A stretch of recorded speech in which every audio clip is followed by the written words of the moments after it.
નમસ્કાર, આપ જોઈ રહ્યા છો નેશન પ્લસ ન્યૂઝ. હું છું આપની સાથે હિતલ ભગત.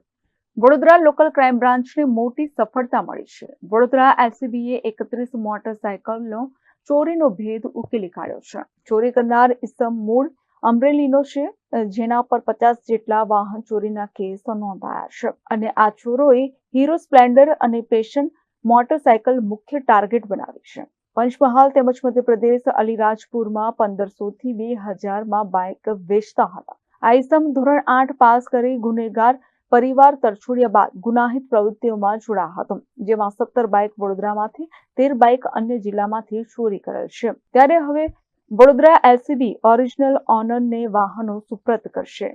મોટરસાઇકલ થેફ્ટ આજે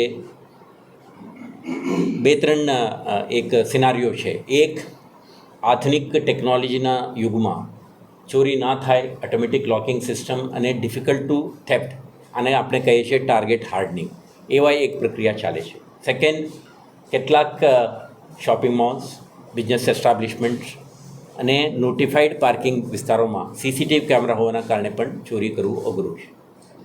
તો ચોર જેમના સંકલ્પ છે ચોરી કરવાની, કમિટેડ છે અને એમને પાસે સ્કિલ સેટ છે, તો એવા માણસો જે રોડ સાઈડમાં પાર્ક કરેલું વાહન, ગીચ વસ્તી અને પબ્લિકના અવરજવર વધારે અને કોઈના અટેન્શન જાય નહીં એવા વિસ્તારમાં ચોરો ખાસ કરીને ટાર્ગેટ કરતા હોય છે.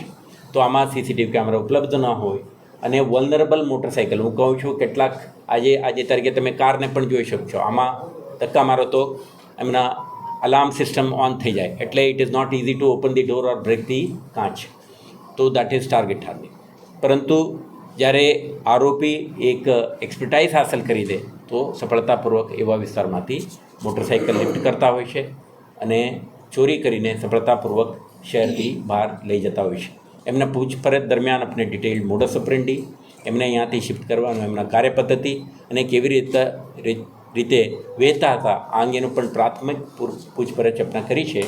પરંતુ 31 મોટરસાઇકલના ચોરીના કિસ્સામાં જુદા જુદા પોલીસ સ્ટેશનના અધિકારીઓ જ્યારે ઇન્વેસ્ટિગેશન દરમિયાન આ બાબતે ડિટેઇલ્ડ ઇન્વેસ્ટિગેશન કરીને સમગ્ર વિગત આમાં રેકોર્ડ ઉપર લાવશે. Bureau report, nation plus news, Vadodara. સમાચારોના સતત અપડેટ મેળવવા માટે અમારી નેશન પ્લસ ન્યૂઝની યુટ્યુબ ચેનલને સબસ્ક્રાઇબ કરો, બેલ આઇકન દબાવો અને જોડાયેલા રહો ફેસબુક, ઇન્સ્ટાગ્રામ અને ટ્વિટર પર.